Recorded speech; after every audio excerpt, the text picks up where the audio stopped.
431조. 당신은 우리더러 악마도 껴 안으라고 하시겠군요. 그렇게 하지 않고서야 무슨 수로 그를 치유하겠느냐? 우린 전에도 이런 이야기를 나눴습니다. 그렇다. 그리고 우리는 앞으로도 다시 이 이야기를 나눌 것이다. 나는 이 진리들을 몇 번이고 너희와 나눌 것이고 너희는 그것들을 몇 번이나 듣게 될 것이다. 너희가 그것들을 귀담아 들을 때까지 너희가 같은 말을 되풀이하는 나를 목격한다면 그건 너희가 같은 짓을 되풀이하기 때문이다. 너희는 자신을 몇 번이나 다시 슬픔과 비참과 패배로 끌어가곤 했던 그 온갖 처신과 행동들을 되풀이하고 있다. 하지만 너희는 승리할 수 있다. 그리고 그 승리는 너희의 창조물인 이 악마에 대한 승리일 것이다. 우리가 예전에 몇 번이나 말했듯이 물론 악마는 없다. 우리는 여기서 비유로 말하고 있는 것이다. 그것을 잡으려고 하지 않으면서 너희가 무슨 수로 그것을 치유할 수 있겠느냐? 뭔가를 놓아버릴 수 있으려면 너희는 먼저 그것을 손아귀에 너희 현실 속에 꽉 붙잡아야 한다. 이해가 잘 안 되는 것 같은데요. 제가 이해할 수 있게 좀 도와주십시오. 잡지, hold. 안고서는 그것을 떨어뜨릴 수 없다. 그러니 붙잡아라. behold. 보라라는 뜻. 내가 너희에게 이대한 기쁨이라는 기쁜 소식을 가져다 주리니 신은 오로지 받아들이지만 인간들은 무척이나 제외하길 좋아한다. 사람들은 상대방이 이러저러 할 때만 제외하고 서로를 사랑한다. 사람들은 세상이 자신을 기쁘게 하지 않을 때만 제외하고 세상을 사랑하고 나를 사랑하지 않을 때만 제외하고 나를 사랑한다. 하지만 신은 제외하지 않는다. 신은 받아들인다. 모두와 모든 걸. 예외는 없다. 오로지 받아들이는 건 오로지 사랑하는 것과 흡사해 보이는군요. 그것은 완전히 같은 것이다. 우리는 다른 용어를 써서 같은 체험을 묘사하고 있을 뿐이다.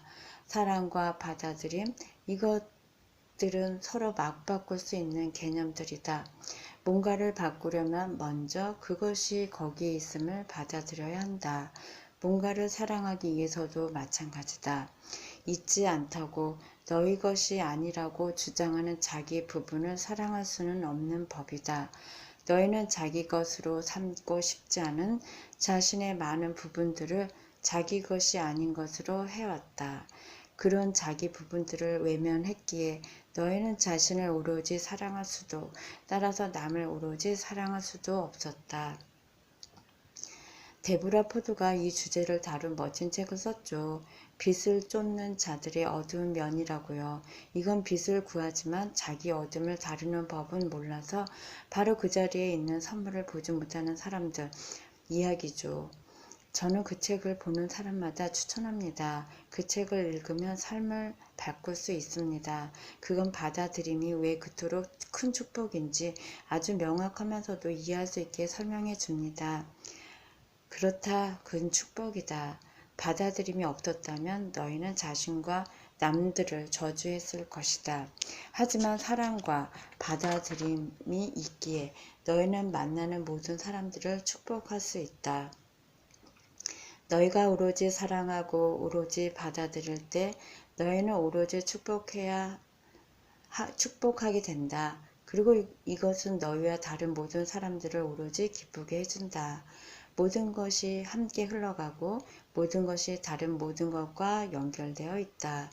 이제 너는 신의 5가지 마음가짐 모두가 실제로는 다 같은 것임을 보고 이해하기 시작하고 있다. 그것들은 신 자체인 것이다. 오로지 축복하는 신의 측면이란 아무것도 비난하지 않는 측면을 말한다. 신의 세계에는 칭찬, commendation만이 있을 뿐 비난, condemnation 같은 건 없다. 너희 모두는 너희가 참된 자신을 알고 체험하고자 하면서 행하는 일과 업무로 칭찬받고 있다. 우리 어머니는 주변에서 안 좋은 일이 일어날 때마다 신의 축복이야. God bless it 이라고 하셨죠. 다른 사람들 같으면 빌어먹을 God damn it 이라고 했을 텐데 말입니다. 한 번은 제가 어머니에게 그 이유를 물은 적이 있습니다. 어머니는 내가 어떻게 그런 질문을 할 수 있는지 도무지 이해가 가지 않는다는 얼굴로 저를 쳐다보시다가는 애들한테 뭔가를 설명할 때만 사람들이 갖고는 하는 사랑과 인내로 이렇게 대답하시더라고요. 나는 신이 그걸 축복하기를 바라지 신이 그걸 저주하기를 바라지 않는단다. 그렇게 하는 게 그걸 조금이라도 낫게 만들 수 있는 유일한 방법이란다. 너희 어머니는 대단히 자각한 분이었다. 그녀는 많은 것을 이해하고 있었다. 그러니 이제 가서 너의 삶의 모든 것을 축복하라. 잊지 마라. 나는 너희에게 오직 천사만을 보내주었고 나는 너희에게 오직 기적만을 보내주었다.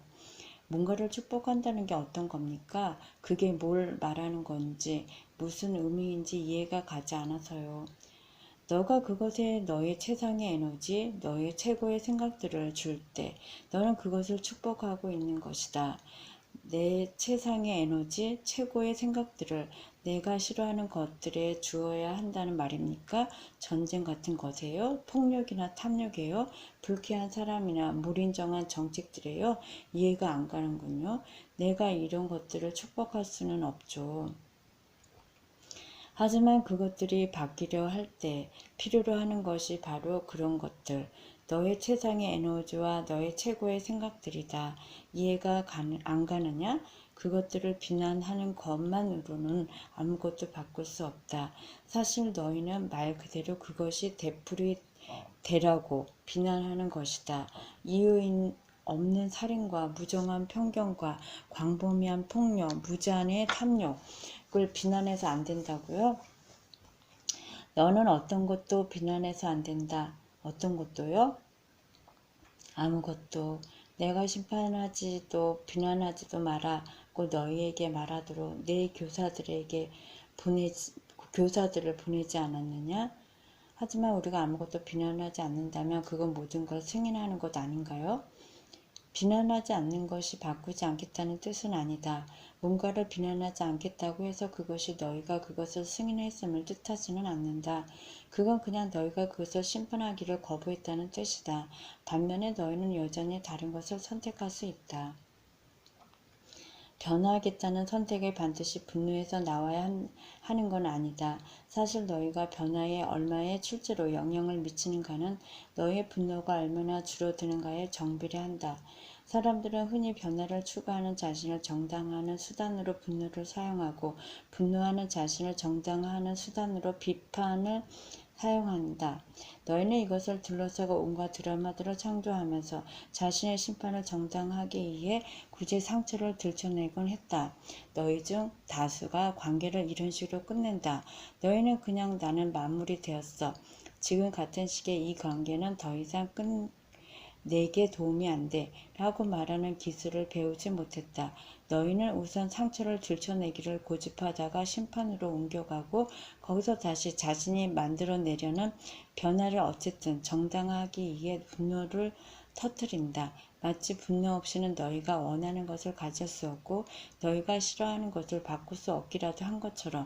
그래서 너희는 그것을 둘러싸고 온갖 종류의 드라마를 쌓아 올린다. 하지만 내가 너희에게 말하노니 축복하라. 너희의 적들을 축복하고 너희의 박해자들을 위해 기도하라. 그들에게 너희가 가진 최상의 에너지와 너희가 지닌 최고의 생각들을 보내라. 모든 사람과 삶의 모든 환경을 선물로 보고 천사를 보고 기적으로 보지 않는 한 너희는 이렇게 하지 못할 것이다. 하지만 너희가 이렇게 할 수 있다면 너희는 충만한 감사 속으로 옮아갈 것이다. 너희는 오로지 감사하게 되리니 신의 5번째 마음가짐 그렇게 해서 순환은 완결될 것이다. 그러니까 감사의 느낌은 중요한 요소군요. 그렇죠? 그렇다. 감사는 모든 걸 바꾸는 마음가짐이다. 뭔가에 감사한다는 건 그것을 거부하길 그만둔다는 것이고 당장에는 그것이 선물인지 명확하지 않을 때라도 그것을 선물로 보고 인정하는 것이다. 덧붙여 말하자면 너희가 이미 배웠던 대로 어떤 체험이나 상황이나 결과에 대해 미리 하는 감사는 너희 현실을 창조하는 강력한 도구이고 깨달음의 확실한 표식이다. 그건 워낙 강력해서 제 생각엔 5가지 마음가짐 중에서 가장 먼저 와야 할 것 같은데요. 사실 신의 5가지 마음가짐은 신과 우정을 나누는 7단계처럼 순서를 뒤집을 수 있다는데 그 장대함이 있다. 신은 오로지 감사하고 오로지 축복하고 오로지 받아들이고 오로지 사랑하고 오로지 기뻐한다. 그 말씀을 듣고 보니 내가 좋아하는 기도문을 여기서 언급하지 않을 수 없군요. 신이시여, 이 문제가 이미 해결되었음을 제가 알게 해주셔서 감사합니다. 이건 제가 들었던 것 중에서 가장 강력한 기도였습니다. 그렇다. 그건 강력한 기도다. 다음번에 너가 문제라고 판단하는 조건이나 환경에 직면했을 때 당장 그 자리에 그 문제 해결만이 아니라 문제 자체에 대해서도 감사를 표현해보라. 그렇게 하는 것으로 너는 당장 그 자리에서 그 문제에 대한 관점과 마음가짐을 바꿀 수 있다. 그 다음에는 너희 어머니가 그랬듯이 그것을 축복하라. 그것에게 너의 최상의 에너지와 너의 최고의 생각을 주어라. 이렇게 함으로써 너는 그것을 너에게 맞서는 적이 아닌 너를 후원하는 친구로 만든다. 그런 다음에는 그것을 받아들여라. 그것이 나쁘다고 거부하지 마라. 거부하는 건 지속되기 때문이다. 너희는 자신이 받아들이는 것만을 바꿀 수 있다. 그러고 나면 이제 그것을 사랑으로 감싸라. 체험하는 것이 무엇이든 상관없이 너희는 바라지 않았던 모든 체험을 말 그대로 사랑으로 떼어낼 수 있다. 어떤 의미에서는 너희는 그것을 사랑으로 죽일 수도 있다. 마지막으로 눈앞에 정확하고도 완벽한 결과에 기뻐하라. 너희에게서 기쁨을 앗아갈 수 있는 건 아무것도 없다. 너희 자신이 기쁨이고 앞으로도 항상 그럴 것이기에 그러니 어떤 문제에 맞닥뜨리더라도 기뻐하며 행하라. 말하자면 왕과 나에서 안나가 노래했던 시기군요. 두려움을 느낄 때면 머리를 꼿꼿이 세워 행복한 가락을 흥얼거려요.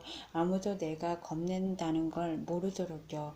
나는 행복한 가락을 흥얼거려요. 그러면 그 가락 속의 행복이 내가 겁먹지 않았다는 걸 순간순간 확인시켜 주지요. 거기서 넌 이해했구나. 너는 완벽하게 이해했구나. 날마다 순간마다 이런 마음가짐으로 사는 제 친구가 있죠. 그는 사람들들을 얼마나 쉽고 빠르게 마음가짐을 바꿀 수 있는지 보게 하고 그런 변화가 그들 삶에 어떤 차이를 만들어내는지 보여주는 것으로 그들을 치료합니다. 그의 이름은 제리 잠폴스키, 아니 정식으로 말하면 제랄드 G. 잠폴스키 박사인데 사랑은 두려움을 놓아버리는 것이다 라는 선구적인 책을 쓰기도 했죠.